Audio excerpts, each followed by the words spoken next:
Finally, the Premier League has established a Hall of Fame. With the nominees announced, some absolute legends were missed off the initial list, so I'm going to run through the best of who missed out. First on the list, it is Petr Crouch. Now, he may not have been the most talented striker to have ever graced the Premier League, but he was still a fan favourite and provided us with some great memories. He was unorthodox, and whilst, like I say, he wasn't necessarily the best, he still caused so many issues for defences up and down the Premier League. Crouch could be sublime with the ball at his feet, and standing tall at 6'7", he was always going to stand out from the crowd, and despite his height, he still managed to get in a couple of really good bicycle kicks alongside a variety of long-range bangers and scissor kicks.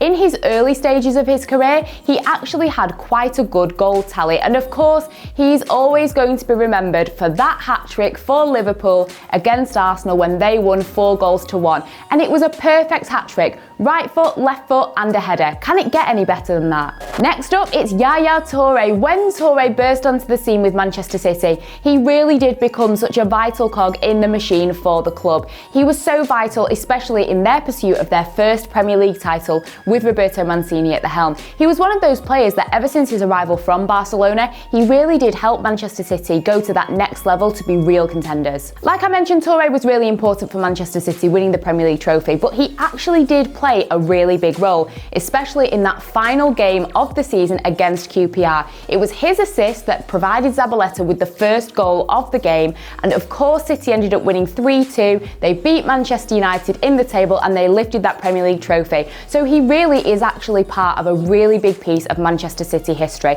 that will never be forgotten. He had an unbelievably diverse skill set, and at times he was kind of like a one-man show for Manchester City. And when you look at his height, despite being so big and physically imposing, he was still able to move so elegantly with the ball, as well as scoring some really great goals for Manchester City, and that is why he definitely has to be in this top 10. As I mentioned, there is already a list of nominees that fans can vote for, and the top 6 of these nominees will then be inducted into the Hall of Fame. So my top 10 is simply 10 players that were not included in this list, but if you want to see who is in the list, you can check this out in the description. Following on from Toure, it is Jamie Carragher. Now, if you want an example of a loyal player, Jamie Carragher is your man. He was a one-man club, and he was pretty much ready to play in any area of the pitch for Liverpool until Rafael Benitez finally put him in that defensive role. Although Carragher never lifted a Premier League trophy, he still was an important piece of the puzzle when Liverpool did win the Champions League back in 2005. And although some people may poke a little bit of fun at him for the odd own goal that he let in, he will ultimately be remembered for his passion, his determination and his loyalty to Liverpool Football Club. Switching it up now to a striker, and it is Dimitar Berbatov. He really was an artist of the game. He moved at his own pace and was in his own world, normally with his sleeves pulled over his hands.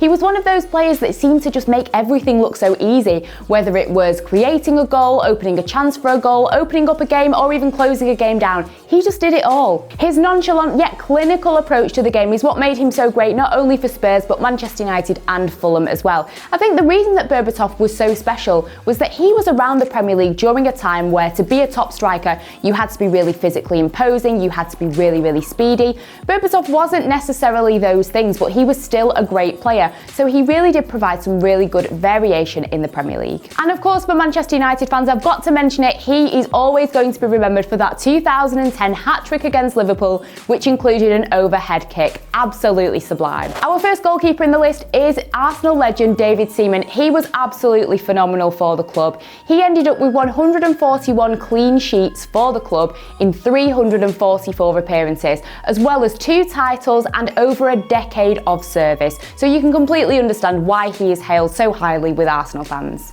Although he did depart to Manchester City before that invincible season, you still cannot take away from David Seaman and how brilliant he really was for Arsenal. Back in the 1998-99 season, he managed 19 shutouts and only conceded 15 goals, which is absolutely phenomenal and just one of the reasons why he has to go down in history as one of the greatest goalkeepers in the Premier League. Halfway through the list now, and it's Gary Neville. With almost 20 years service at Manchester United, I think you'll really struggle to find a player as loyal as Gary Neville. In fact, maybe his television pundit buddy Jamie Carragher, but Gary Neville, he was just brilliant for the Reds. With his tough tackles, his intelligence on the ball, his crossing, he became such an integral part of Sir Alex Ferguson's team, especially in that right-back position. And of course, he will be remembered for a couple of his celebrations, normally when they were playing Liverpool. In fact, I think a few of them actually ended up in an FA final too. While some people can argue that he didn't necessarily have the raw natural ability of some of his other teammates from that class of 92, Gary Neville is a great example of a player that maybe doesn't have that ability, but still puts in the work and provides the team with that spirit and leadership in every single game. And that's exactly why he was part of that 1999 treble-winning team and why he's had so much success at Manchester United, and that is why he is in this top 10. Now, before anybody gets a little bit annoyed that their favourite player has not been mentioned yet, do not forget that to get into this Premier League Hall of Fame, there is a list of requirements which we have included in the description. Next up, and it's Nicolas Anelka. He was 17 years of age when he came to England. He was actually Arsene Wenger's first official signing at Highbury. So from his spell with the North London side, where he was really so spectacular as a youngster, he then ended up keeping up the really good goal tally with the likes of Liverpool, Manchester City, where he actually stole the Golden Boot from Cristiano Ronaldo, then some time at Bolton Wanderers that he argues was actually the best spell of his career, then of course to Chelsea, and then finally to West Brom.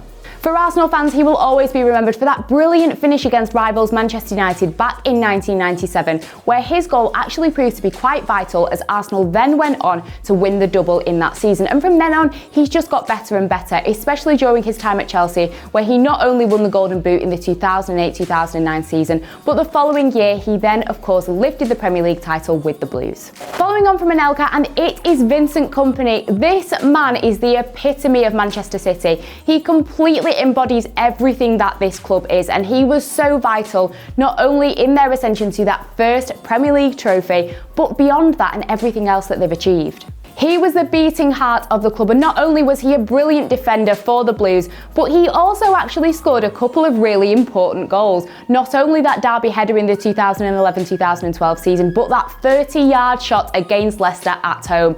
And some of these goals, they not only go down in Manchester City's history, but Premier League history as well, and that is why he's in this list. Another goalkeeper on the list is Petr Cech. During his first season at Chelsea, he only conceded 15 goals, which really did set the tone for his top flight career in the Premier League, in which he's managed to win 4 titles and 4 Golden Gloves. Petr Cech has so many brilliant memories of playing in the Premier League, I'm sure, but in 2015, just over a decade since he arrived in England, he managed his 170th clean sheet, a massive achievement. And then when he retired, he actually ended his career on 202 clean sheets. This is the highest number in the Premier League. Absolutely astounding, a number that I doubt will be topped anytime soon, and just another reason why he really is a legend of the Premier League. And finally, it is Ruud van Nistelrooy. Now, he may not have been in the Premier League for too long, however, he managed 95 goals in 150 appearances for Manchester United. And I'm sure if you ask any United fan, they will actually say that they wish Van Nistelrooy had stayed a little bit longer than he actually did. Of course, he was famous for his tap-ins and that 2003 hat-trick against Fulham. And to be honest, I think he deserves a place in this top 10 because just before he moved to Manchester United, he suffered that terrible cruciate ligament injury. He then managed to come back from that and actually had his best playing days after such a tremendous injury like that. He then, of course, in his first season picked up the PFA Players Player of the Year award, and then the year after that, with 25 goals in the league, he of course got the Golden Boot. It does seem crazy to think that Van Nistelrooy only actually won 1 Premier League title during his time in England, and like I say, although he wasn't in the Premier League for too long, he was such a spectacular individual. He was iron-willed, he was the ultimate goal poacher, and he definitely goes down in history as one of the greatest international strikers to have graced the Premier League. So that is my top 10. As always, let me know in the comment section what you guys think. Check out all the other content that we've got here, and until next time, I will see you all later.